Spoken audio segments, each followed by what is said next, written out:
지난주까지 느헤미야서를 이렇게 마무리를 하고 이번 시간부터는 지난주에 말씀드린 대로 사도행전을 같이 이렇게 살펴보려고 합니다. 사도행전은 신약 성경에서 유일한 역사를 담고 있는 책이라고 얘기하고 최초에 공인받은 교회사로 불리기도 합니다. 혹자는 사도행전이라는 말보다는 성령행전이라는 말이 더 적합하다라는 성령의 역사하심을 또 드러내고 있는 책이기도 하고요. 사도행전 1장부터 28장까지의 그 기록은 약 한 20년에서 30년간의 기록이 1장부터 28장까지에 담겨져 있기도 합니다. 사도행전을 준비하면서 처음 시작을 어떻게 할까 하는 기도가 있었습니다. 마치 참 표현할 수 없는 너무나 거대한 모습을 보았을 때 어디부터 설명해야 될지 무엇부터 말해야 될지 모르는 그러한 당혹스러움을 사도행전 앞에서 하나님 말씀 앞에서 또 이렇게 경험하게 되었습니다. 그래서 오늘은 사도행전의 전체적인 가장 중요한 핵심을 좀 말씀드리고 다음 시간부터는 1장부터 말씀드리려고 합니다. 들어가기 전에 대통령 선거가 언제 있었죠? 대통령 바뀐 지 얼마 됐어요? 이제 열흘 좀 넘었습니다. 우리나라가 굉장히 이 대통령 리더십에 대해서 불행한 이런 경험들을 가지고 있고 특별히 우리 성도님들이 지켜보셨던 대로 대통령 탄핵이라는 역사상 초유의 이런 사태를 경험하기도 했습니다. 사도행전은 이렇게 보는데요. 탄핵 들어가기 전까지 시민들이 촛불 집회를 하는데 촛불 집회에 많은 문구들이 있었습니다. 그 중에서 제 마음을 심란하게 했던 하나의 문구가 이렇게 있었고 그 문구를 사도행전을 이제 준비하면서 그 문구가 떠올랐습니다. 시민들이 많이 들고 왔던 여러 문구들이 있는데 그 중에서 제 마음을 심란하게 괴롭혔던 단어는 이게 나라냐라는 단어였습니다. 보신 적 있나요? 이게 나라냐. 대한민국이라는 나라가 버젓이 있었습니까? 없었습니까? 있었습니다. 그런데 시민들은 물었던 거예요. 이게 나라냐? 이게 대한민국이냐? 나라라는 것이 이러한 것이냐? 라는 그 질문을 그들은 던졌습니다. 우리나라 지도부에게 이 질문을 던졌죠. 그들이 원한 건 뭐였을까요? 그렇죠. 나라를 나라답게 만들어줬으면 좋겠다라는 그들의 일침이었을 것입니다. 나라다운 나라를 만들어달라는. 우리나라는 1945년에 나라를 빼앗겼습니다. 주권을 잃어버렸습니다. 그때는 이게 나라냐라는 말을 할 수가 없었습니다. 왜? 나라가 없었기 때문에. 그러나 8.15 광복을 통해서 우리가 나라의 주권을 회복하고 대한민국이라는 나라가 1948년 8월 15일 날 이제 대한민국 정부가 시작을 하죠. 상임 임시정부부터 출발을 두고 있지만 이 남한 땅에서 대한민국 땅에서는 그때 초대 대통령으로 이승만 대통령이 추대를 하면서 나라가 시작을 합니다. 그러나 나라의 모습을 쭉 보아왔을 때 국민들의 마음속에서는 이게 나라냐라는 탄식이 있었습니다. 나라다운 나라를 좀 만들었으면 좋겠다. 나라다운 나라에서 살았으면 좋겠다라는 그들의 소원이 있었던 것 같습니다. 이 문구가 왜 저를 괴롭혔냐면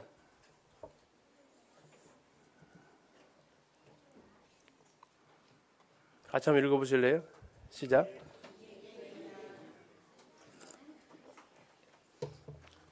이게 교회냐라는 이 문구가 오버랩이 되면서 제 마음을 좀 심란하게 했습니다.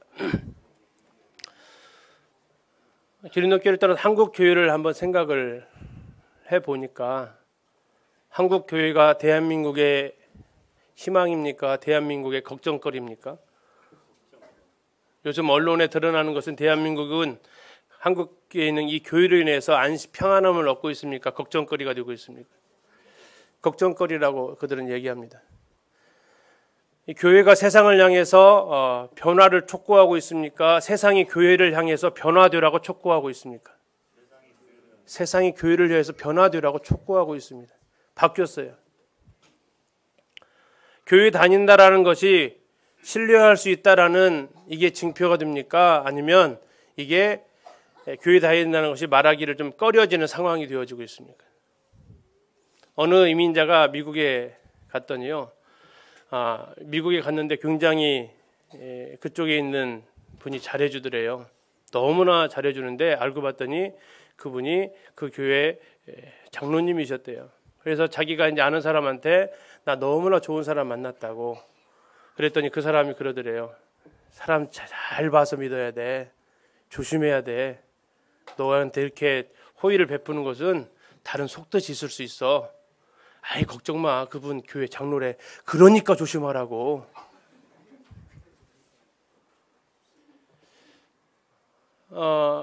웃을 수만 없는 이야기였던 것 같습니다.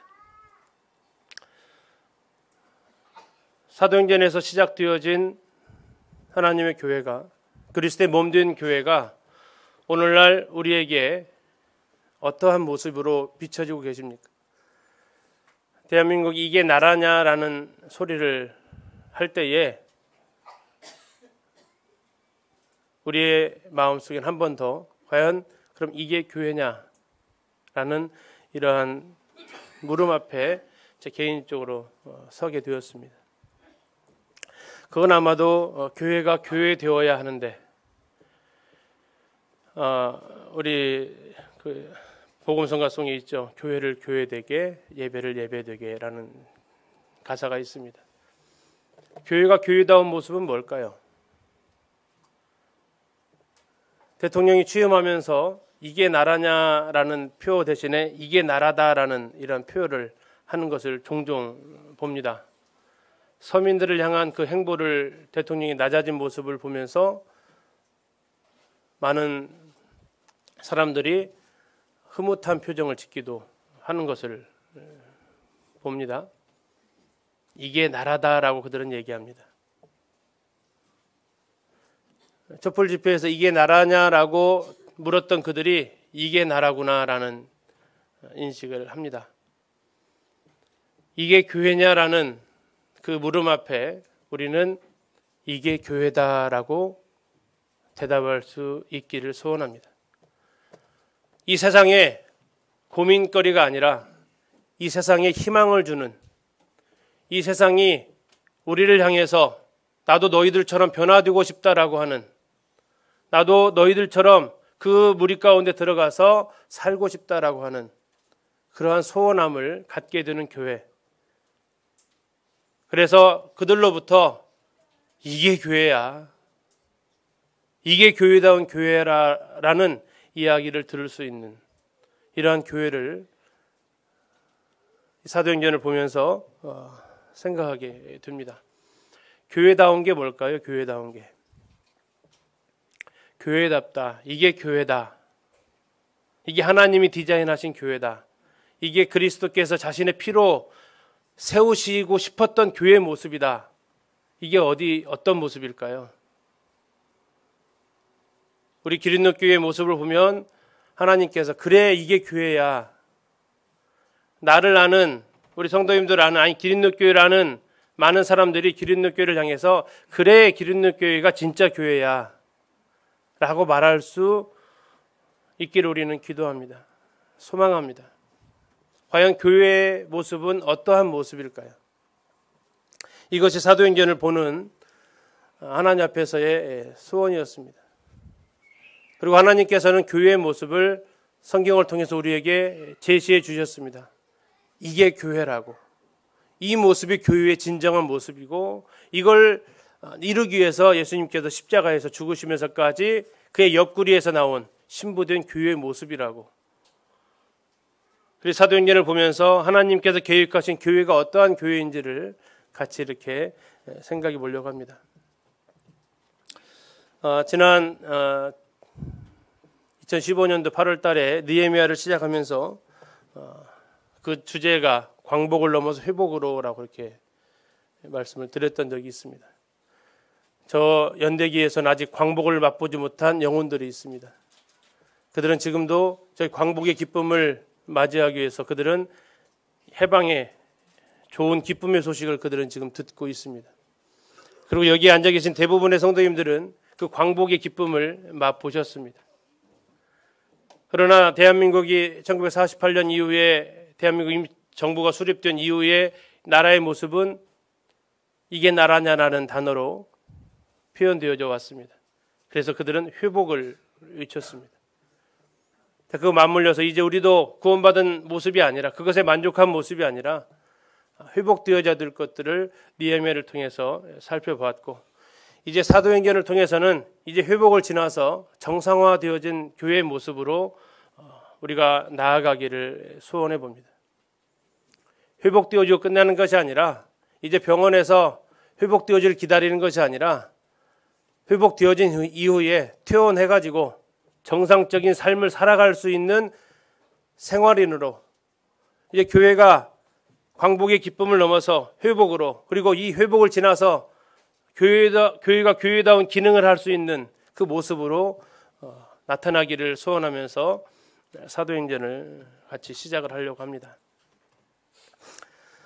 사도행전을 1장부터 28장까지 내용을 우리 같이 보면서 사도행전을 통해서 본 교회의 진리가 과연 무엇이고, 그것은 어떻게 실행되어지고 있고 실행되어져야 할 것인지를 이제 사도행전을 통해서 살펴보려고 합니다. 오늘은 그 첫 시간으로 사도행전의 키워드로 본 교회의 정체성이라는 제목으로 말씀을 드리겠습니다. 사도행전은 누가라는 사람이 지었습니다. 성경을 기록한 사람 중에서 유일한 이방인입니다. 유일한 유대인이 아닌 사람입니다. 그의 직업은 의사였습니다. 그런데 그의 별명은 사랑을 받는 사람이었습니다. 바울의 동역자로서 바울을 드로아에서부터 만나가지고 그 이후에 바울이 죽음에 이르기까지 늘 그와 함께 동행하면서 하나님의 성령의 역사를 기록했던 사람이 바로 이 누가입니다. 누가는 누가복음을 쓴 저자이기도 하고 바로 이 사도행전을 쓴 분이죠. 신약성경에서 2권의 기록을 했지만 그 양으로만 생각하면 바울이 쓴 양보다 더 많은 양을 기록한 사람이 또한 이 누가이기도 합니다. 누가복음을 왜 쓰여졌냐면 성령님에 의해서 복음이 유대인들에게서 이방인들로 넘어갑니다. 그리고 성령님에 의해서 복음이 예루살렘에서 로마로 전달되어집니다.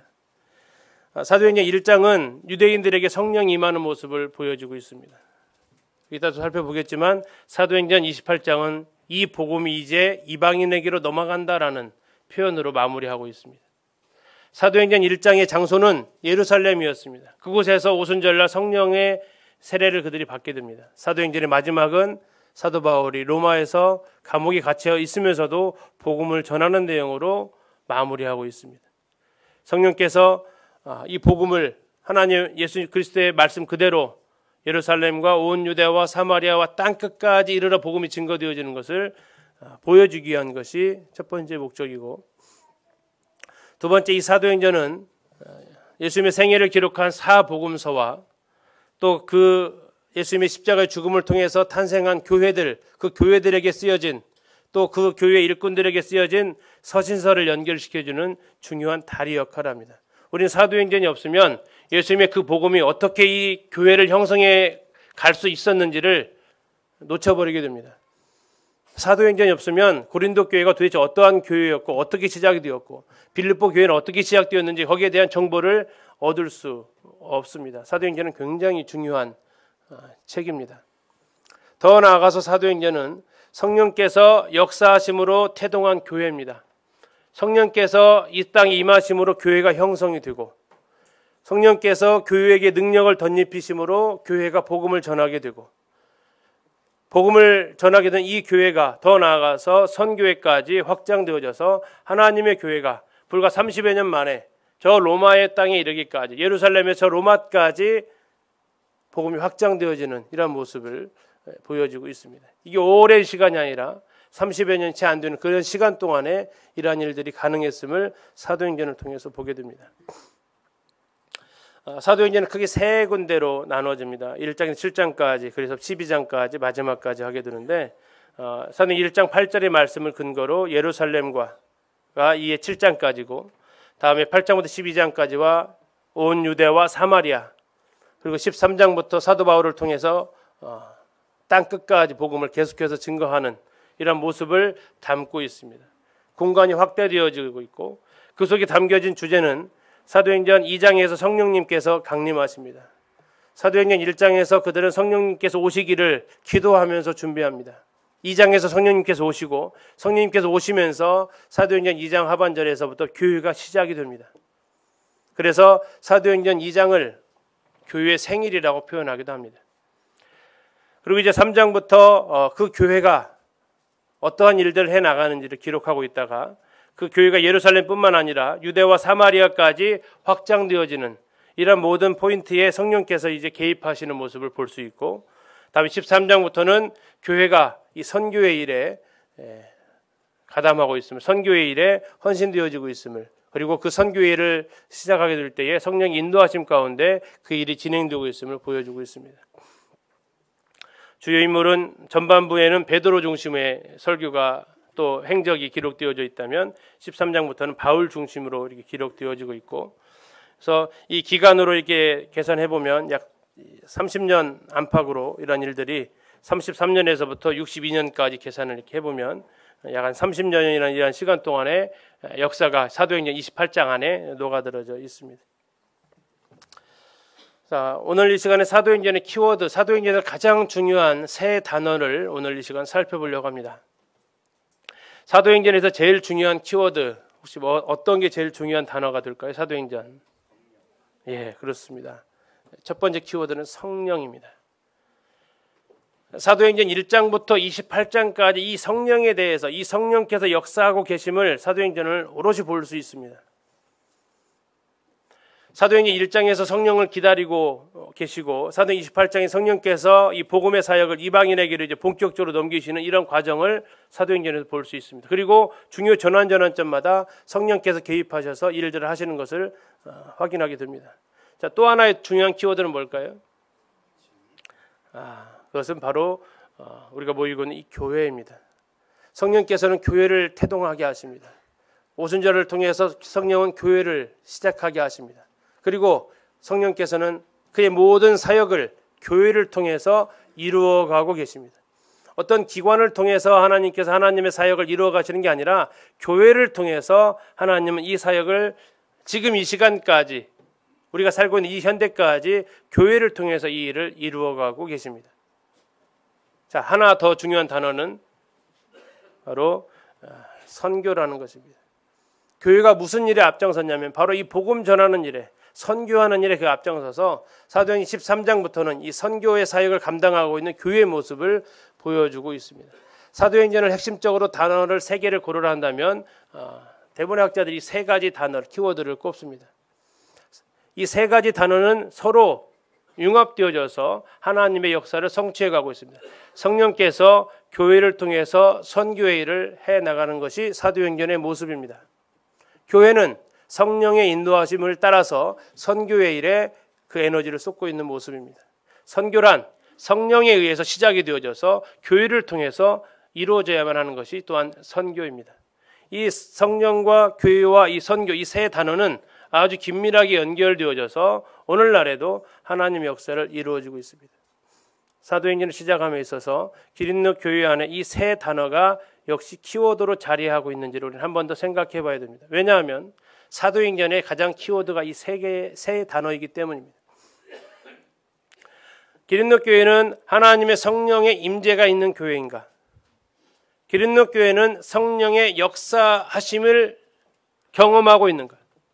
기린노 교회는 성령의 인도하심 가운데 일들을 진행해 가고 있는가? 이것이 성령이라는 키워드를 통해서 우리가 생각해 봐야 될 내용입니다. 두 번째, 교회입니다. 교회는 에클레시아라 해서 불러낸 무리입니다. 세상에서 불러낸 무리가 교회인데 성령께서 부르셨습니다. 우리는 이 교회라는 단어 앞에서 우리가 기린노 교회는 과연 성경에서 말하고 있는 그 교회의 모습을 나타내고 있는가? 그 교회의 모습이 어떠한 모습인지는 이따 살펴보도록 하겠습니다. 그리고 선교입니다. 기린노 교회는 선교에 헌신하고 있는 교회인가? 이것은 해외 선교만을 말씀하고 있지는 않습니다. 가깝게는 예루살렘부터 멀리는 땅끝입니다. 가깝게는 내 주변부터 멀리까지는 다른 나라에 이르기까지 이 선교에 우리는 헌신하고 있는가? 선교 중심의 삶을 살아가고 있는가? 이것이 우리가 오늘 사도행전을 통해서 살펴보려고 하는 부분입니다. 자, 이 세 가지 키워드를 잠시 좀 더 살펴보겠습니다.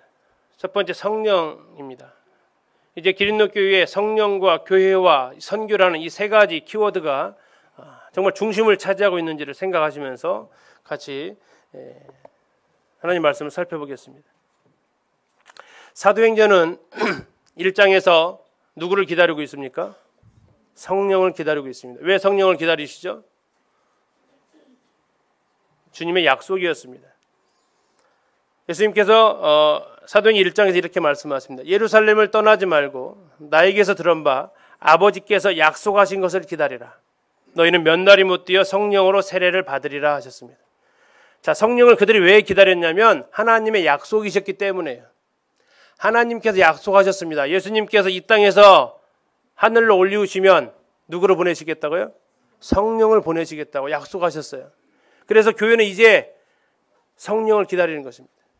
창세기에서부터 말라기까지 성부 하나님의 초점으로 역사가 기록되어져 있고 성부 하나님께서 어떠하신 모습인 분인지를 구약성경은 말해주고 있습니다. 마태복음부터 요한복음에까지 사복음서를 통해서는 예수 그리스도 그분이 누구신지에 대해서 우리에게 증언하고 있습니다. 그리고 사도행전부터 요한계시록에 이르기까지는 성령께서 교회와 어떻게 이제 함께 하시는지를 보여주고 있습니다. 이 성경 66권 자체가 성부와 성자와 성령 하나님이 우리와 함께 하시는 모습을 그리고 그분을 드러내시는 것이 기록되어져 있는데 이제 사도행전부터는 성령 하나님께서 하시는 사역들입니다. 성령 하나님께서 이제 교회에 임하실 것을 약속하셨습니다. 그래서 그들을 해야 될 일은 성령 임재를 기다리는 거였습니다.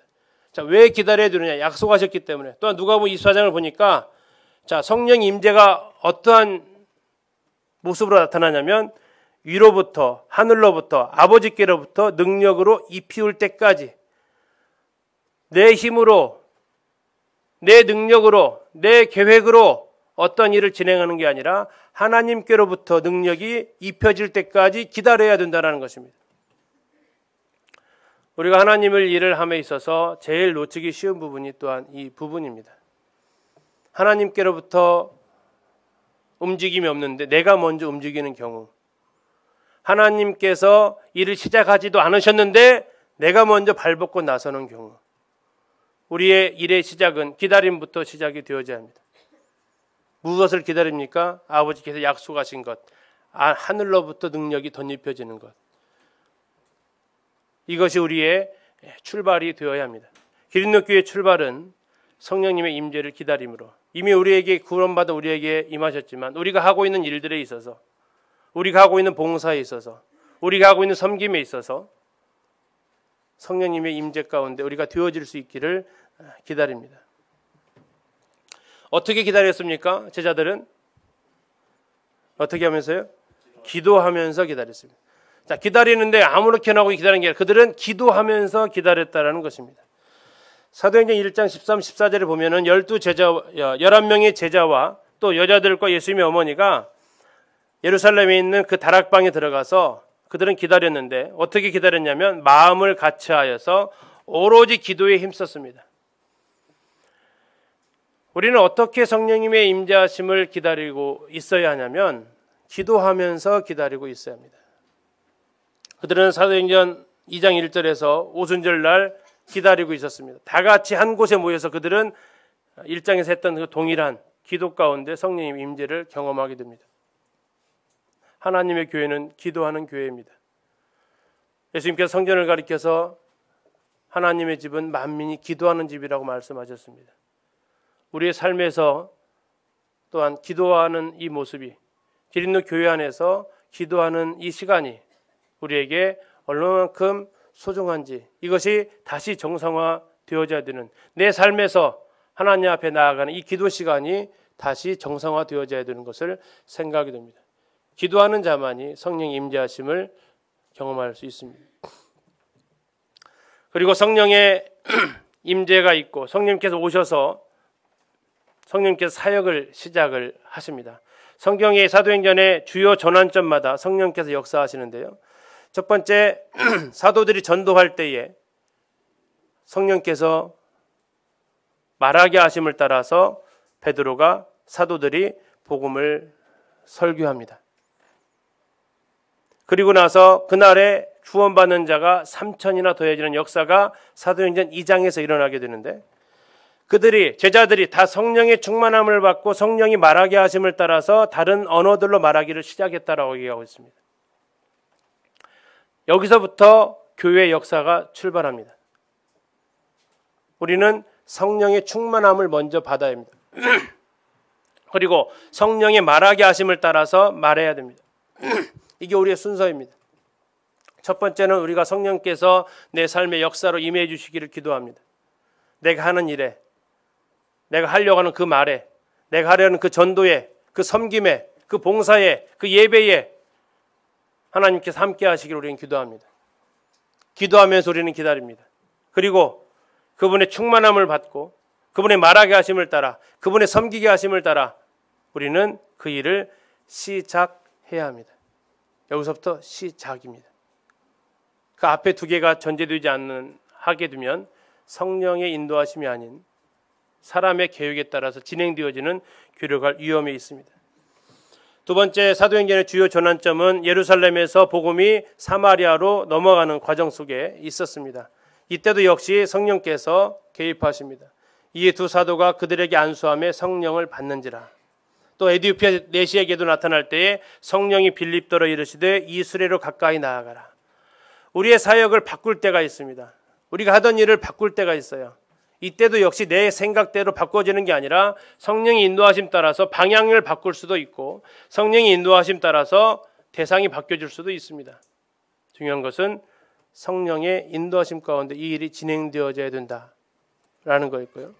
세 번째, 베드로와 고넬료에게 있었던 이 사건을 통해서도 임합니다. 이것은 복음이 이제는 이방인에게로 넘어가는 그 시점이었습니다.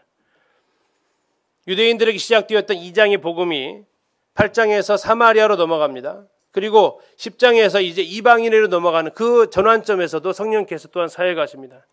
성령께서 베드로에게 말씀하시되 두 사람이 너를 찾고 있다. 고넬료가 보낸 사람들입니다. 베드로가 이 말을 할 때에 성령이 말씀 듣는 모든 사람, 고넬료와 그와 함께 있었던 그 모든 사람에게 내려오십니다. 성령께서 역사하십니다. 그리고 전도 대상이 달라지게 됩니다. 더 나아가서 바울이 선교를 시작할 때에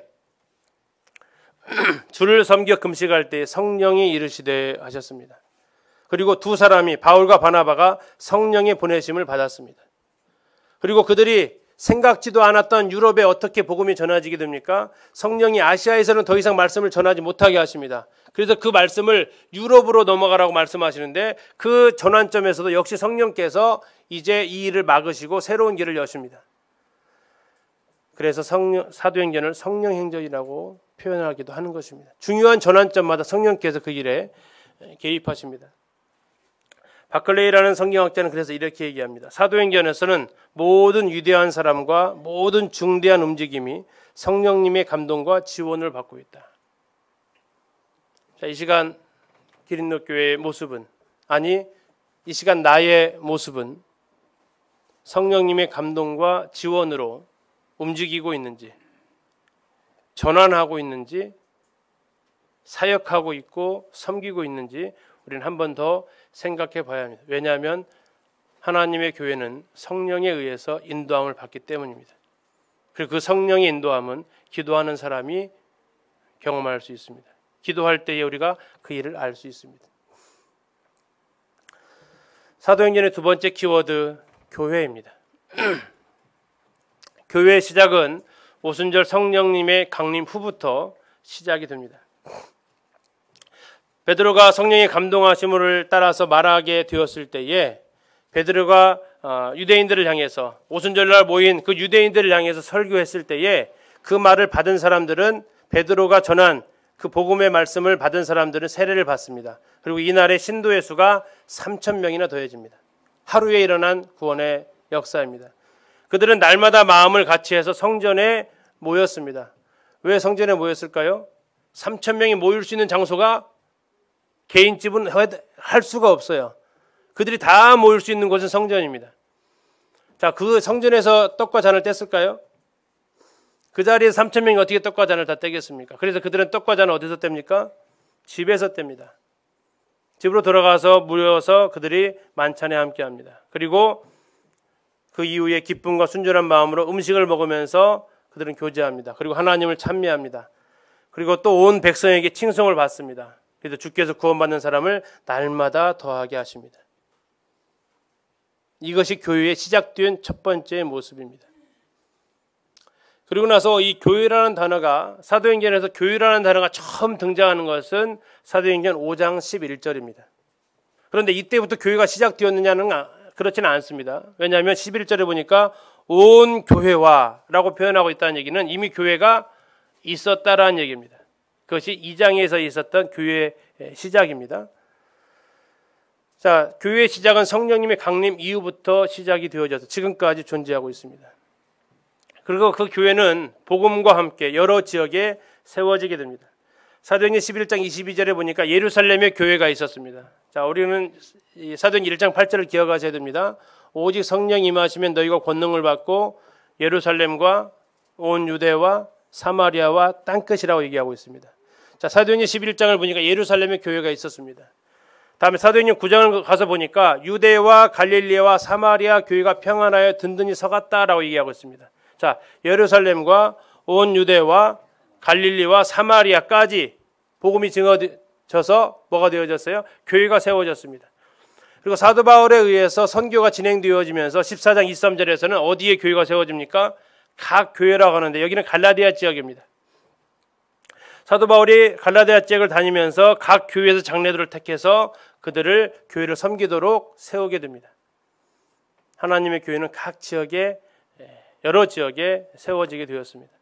그래서 우리는 기도 제목에 전라북도 지역에 개척되어지지 않은 교회 지역을 위해서 우리는 기도하고 있습니다. 혹시 몇 군데인지 아세요?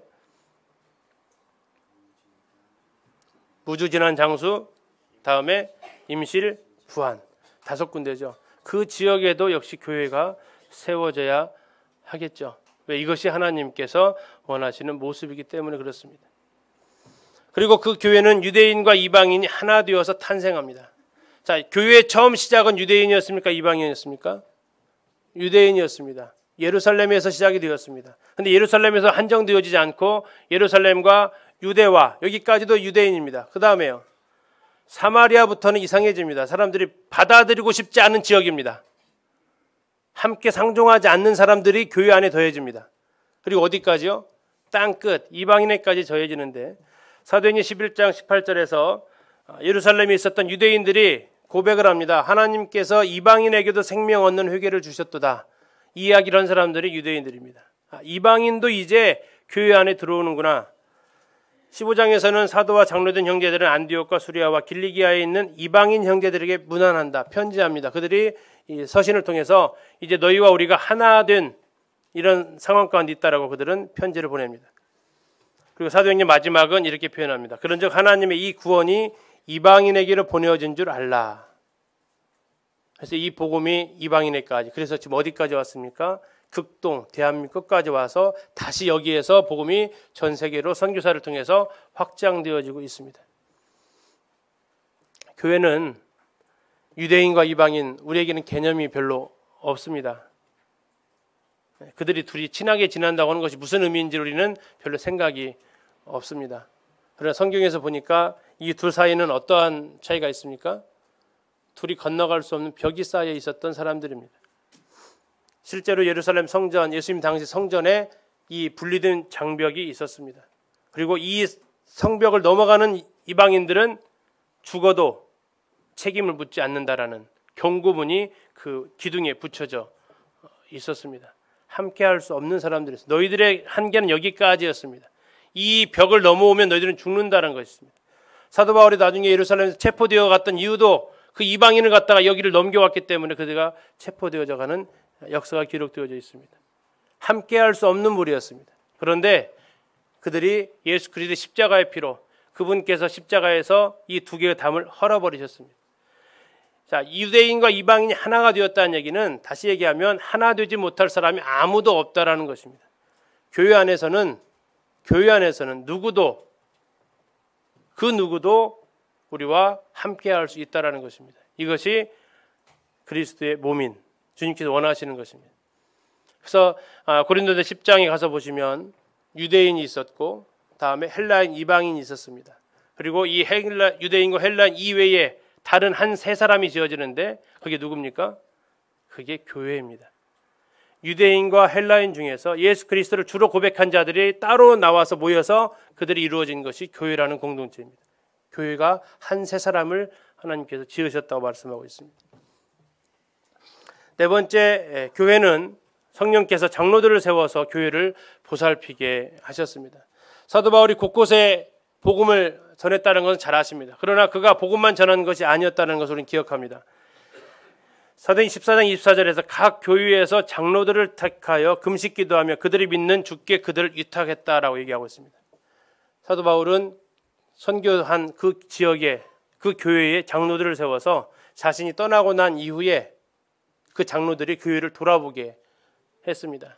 그리고 사도 바울이 이제 마지막 예루살렘으로 가는 길에 저 밀레도에서 에베소에 있는 장로들을 다 부릅니다. 에베소는 사도 바울이 3년간 복음을 전했던 곳입니다. 에베소에 있는 장로들을 다 부릅니다.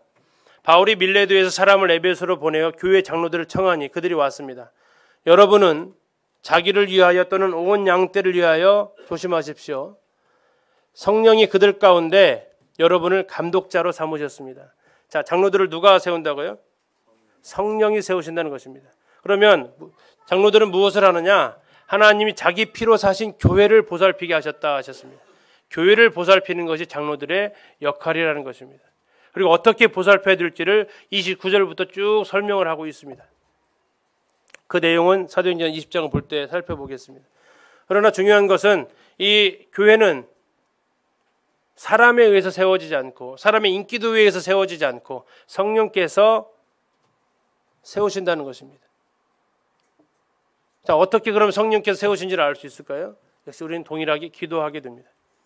성령의 임재를 기다리는 것은 기도하는 모습입니다. 그래서 기도하게 될 때 우리는 마음을 하나로 모을 수 있습니다. 마음 오로지 해서 하나로 뜻을 같이 해서 하나로 기도할 수 있는 것입니다. 이 부분도 나중에 좀 더 살펴보겠습니다. 자, 다섯 번째, 그들은 사도의 가르침을 받아서 서로 교제하고 떡을 떼고 기도하기를 힘썼다라고 사도행 2장 42절에서 말하고 있습니다. 자, 사도의 가르침이 뭘까요? 사도의 가르침. 자, 그들은 교회입니다. 사도행전 2장이 시작되어진 그 교회는 자, 무엇을 받았어요? 사도의 가르침을 받았어요. 사도의 가르침이 뭘까요? 사도의 가르침이 뭘까요? 사도의 가르침. 사도의 가르침은 2장 36절에 나와 있습니다. 사도행 2장 36절 잠시 한번 펴서 한번 보시겠습니다.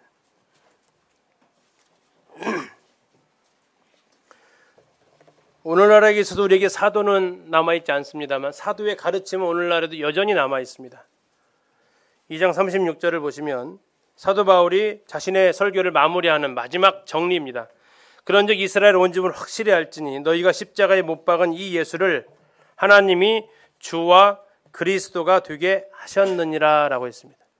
사도들의 가르침을 한마디로 말한다면 예수 그리스도 그분은 너희들의 주인이시다. 예수 그리스도 그분은 너희들의 메시아 그리스도이시다 라는 것이었습니다. 5장으로 가서 보시면 그것이 한 문장으로 표현하고 있습니다. 5장 42절 보겠습니다. 5장 42절에 그들이 날마다 성전에 있든지 집에 있든지 예수는 그리스도라고 가르치기와 전도하기를 그치지 아니하였다라고 얘기하고 있습니다. 자, 사도들이 뭘 가르쳤다고요? 예수는 그리스도다라고 가르쳤다고요. 자, 그들이 사도의 가르침을 받았는데 사도의 가르침이 뭐였냐면 예수 그리스도, 그분은 그리스도이시다. 예수, 그분은 너희의 주인이시다라는 거였습니다. 우리가 강단에서 계속해서 또는 소그룹에서 양육부에서 계속해서 가르쳐야 될 것은 바로 이 사도의 가르침입니다. 예수 그리스도 그분이 누구시냐? 나의 주인이십니다. 예수 그리스도 그분이 누구시냐? 나의 구원자이십니다. 나의 메시아이십니다. 예수님과 이 관계성에서 우리는 이 관계를 놓쳐서는 안 되는 것입니다.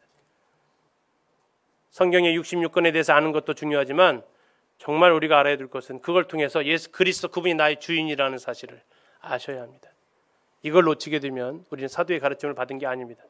성경 공부를 할 수는 있겠죠. 그러나 중요한 것은 그걸 통해서 우리는 아셔야 됩니다. 예수 그리스도는 나의 주인이라는 사실을. 이것은 사도들이 계속해서 가르쳤던 것입니다. 집에 있든지 밖에 있든지. 자, 그들이 사도의 가르침을 받고 그들은 서로 교제합니다. 교제하는 모습은 사도행 2장 44절부터 46절까지 나와 있습니다. 어떻게 교제하고 있는지 자세한 건 그때 좀 살펴보겠습니다. 자, 서로 교제한다는 얘기는 그냥 이야기한다는 차원이 아닙니다. 대화한다는 차원이 아닙니다. 우리 교제 좀 합시다 할 때 우리 그냥 만나서 얘기하는 걸 교제한다고 하는데 그 차원이 아닙니다. 여기에서의 교제는 삶을 나눈다는 것입니다. 삶을 나누는 간증이 아닙니다. 물질을 나누는 것입니다. 물질만 나누는 것이 아닙니다. 같이 만나서 같이 마음이 하나 되는 것입니다.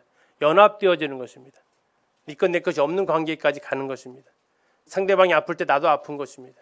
이게 교제고 연합입니다. 그들은 서로 교제했습니다.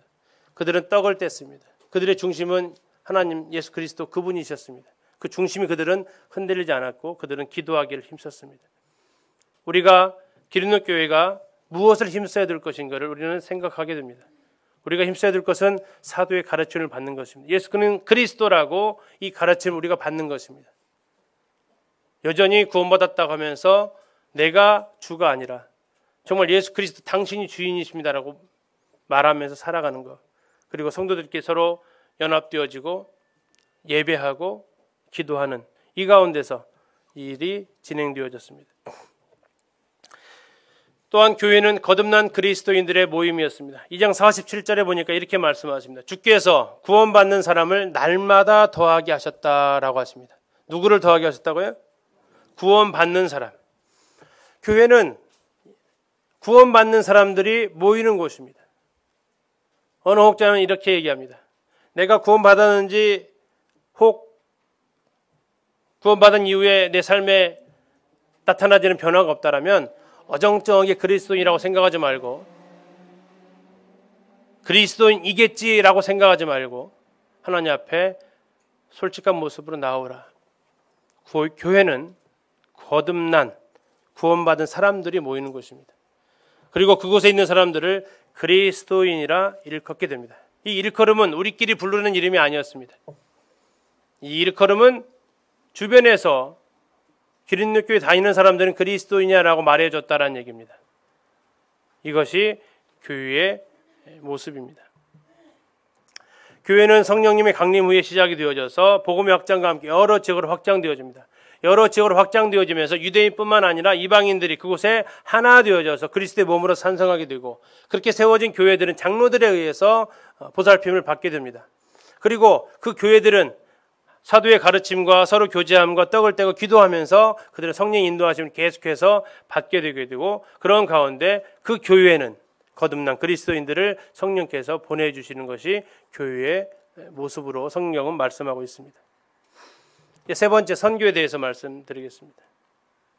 자, 첫 번째 키워드가 뭐였습니까? 성령. 두 번째 키워드가 교회였습니다. 자, 이제 성령께서 교회를 통해서 하시는 일이 무엇인가라는 것입니다. 그게 바로 선교라는 겁니다. 근데 그 선교는 어디에서부터 시작하느냐? 복음에서부터 시작하는데 성경적인 복음에서부터 시작합니다. 성경적인 복음이란 무엇이냐? 기복신앙이 아닙니다.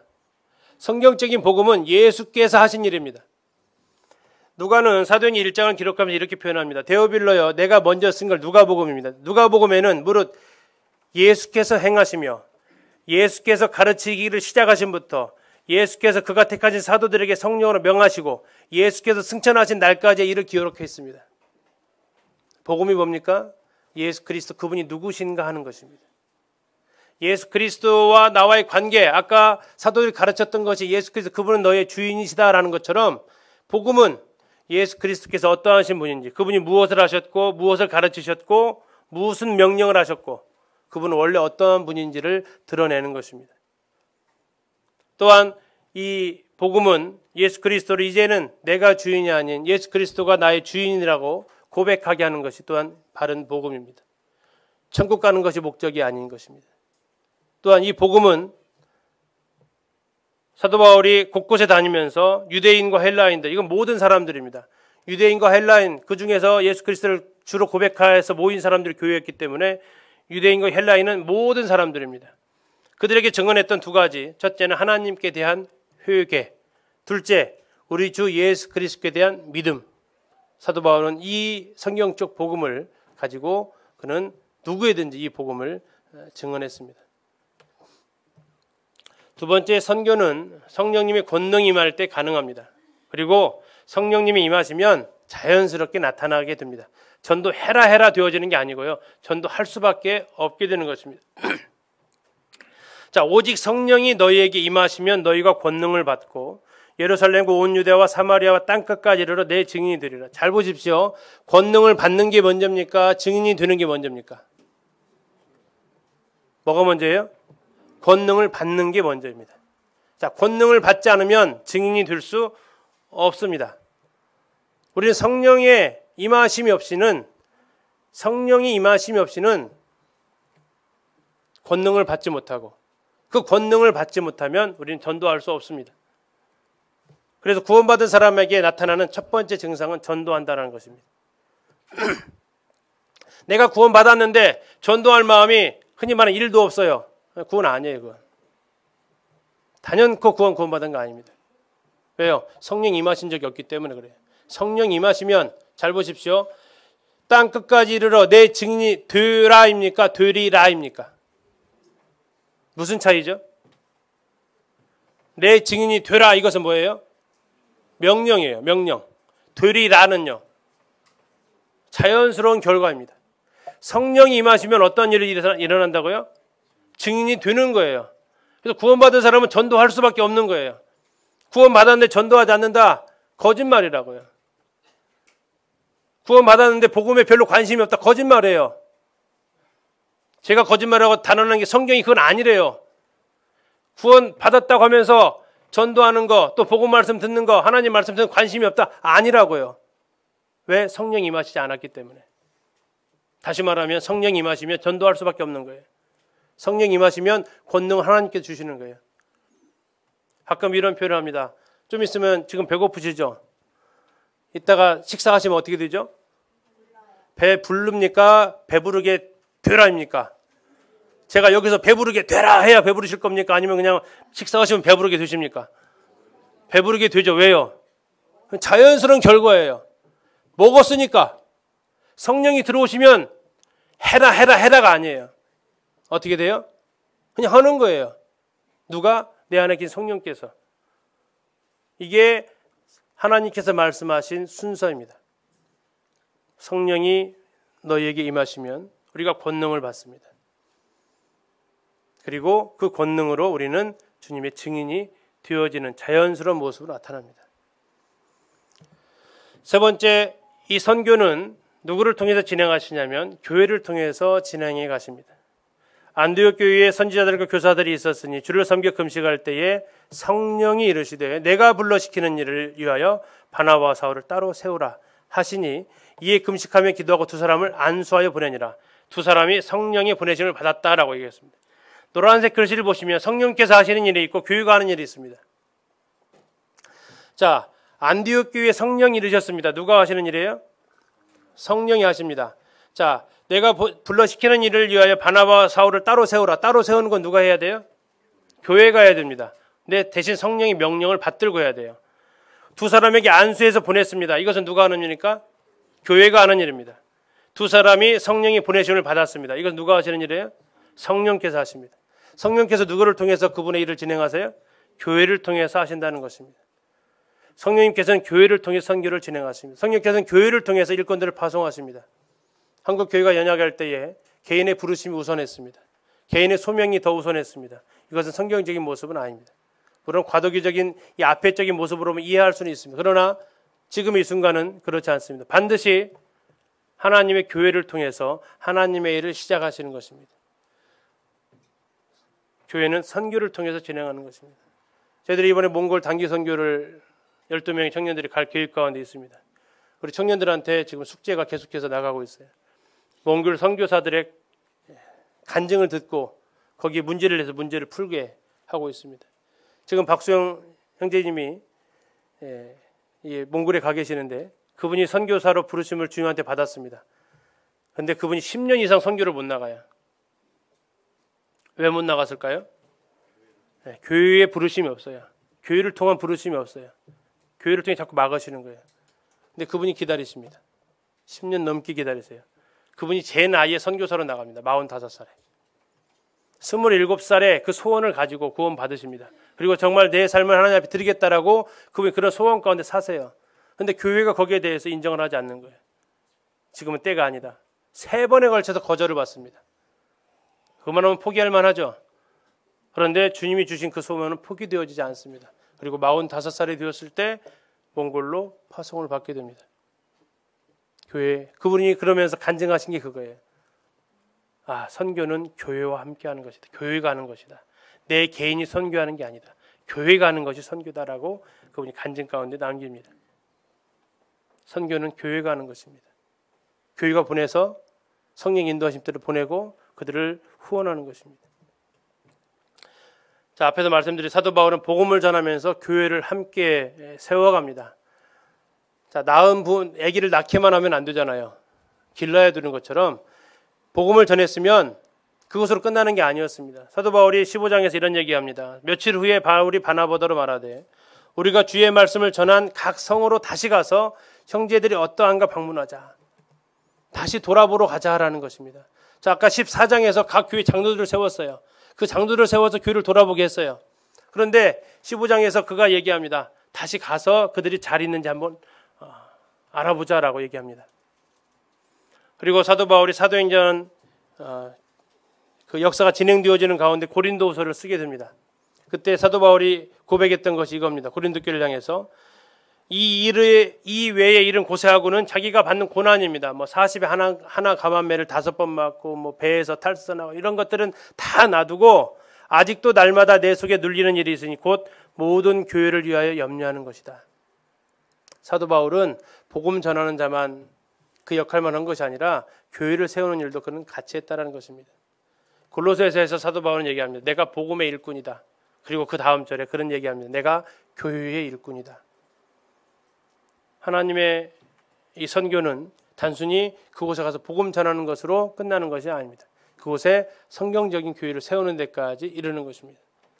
오늘 그래서 많은 선교지에서 선교사들이 그 일에 이제 복음 증거된 그 일에 하나님의 교회를 세우기 위해서 그들이 또한 수고하고 있습니다. 다시 말해 선교라는 얘기는 바른 복음에서부터 시작해서 성령의 임재 가운데 역사가 진행되어지고 그 성령께서는 교회를 통해서 그 일을 이루어 가시면서 곳곳에 하나님의 교회를 세워가시는 것을 볼 수 있습니다. 이 시간 사도행전의 키워드 3가지를 통해서 교회가 어떠한 모습이어야 되는지 살펴보았습니다. 자, 첫 번째 키워드가 뭐였죠? 성령님이었습니다. 두 번째 키워드는요? 교회였습니다. 세 번째가 선교였습니다. 자, 이 3가지에 모두 빠지지 않는 것은 바로 성령님이십니다.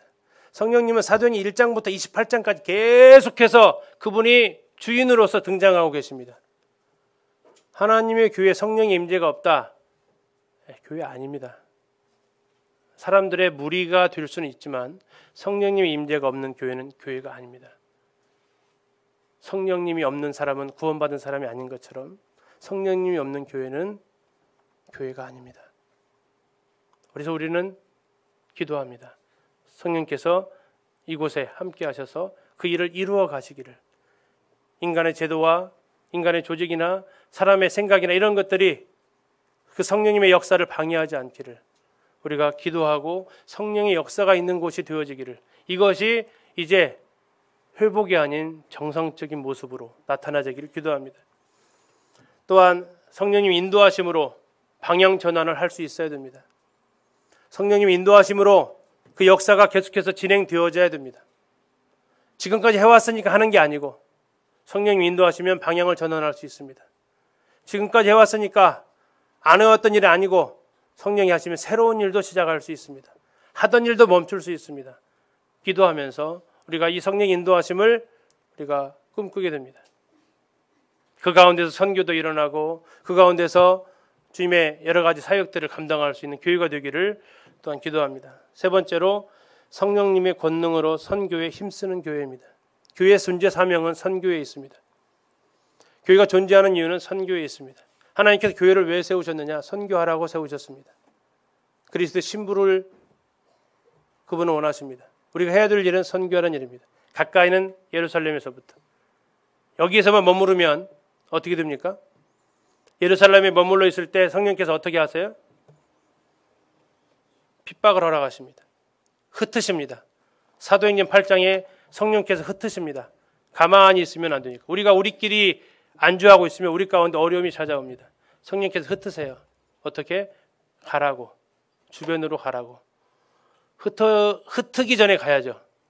흩으시고 가면 괜히 사람끼리도 어렵습니다. 우리의 마음이 내 지역에서 머물지 마십시오. 나는 내 친구에서만 머물지 마십시오. 함께 소그룹에 있는 소그룹 지체들이 전도하려고 하는 그 영혼들에게도 관심을 가지셔야 돼요. 내 구도자 아니야, 이게 아니에요. 첫째는 내 주변에 있는 주님께 나에게 맡겨주신 영혼들이라면, 두 번째는 우리 소그룹 안에 맡겨주신 그 영혼들. 아마 이번 침례식 때 그런 영혼들이 구원 간증을 할 것입니다. 근데 한번 생각해 보세요. 우리 소그룹에 해당되는 구도자가 간증을 하는데 나 저번에 얘기해 본 적도 없어. 좀 민망하잖아요. 미안하잖아요. 근데 그분이 간증을 하면서 우리 소그룹 어떤 자매님이 저희가 이렇게 믿음을 올 수 있게 하는데 많은 기도해 주셨어요. 도와주셨어요. 그 이야기 들을 때 우리 마음은 얼마나 참 감사가 있겠어요. 우린 작년에 침례를 받을 때 그 학생들 이야기를 들으셨잖아요. 우리 진우 형제 얘기할 때 서각일 형제님이 차로 부지런히 초등학교 4학년 때부터 계속 실어 나르신 거 이야기하는 거 얼마나 감사한 간증이 됩니까? 그들이 6월 11일 날 몇 명이 될지는 모르겠지만 그들이 간증을 할 거예요. 그럴 때 그들의 입에서 우리들의 수고와 여기에 대해서 나올 때 얼마나 큰 감사가 있겠습니까?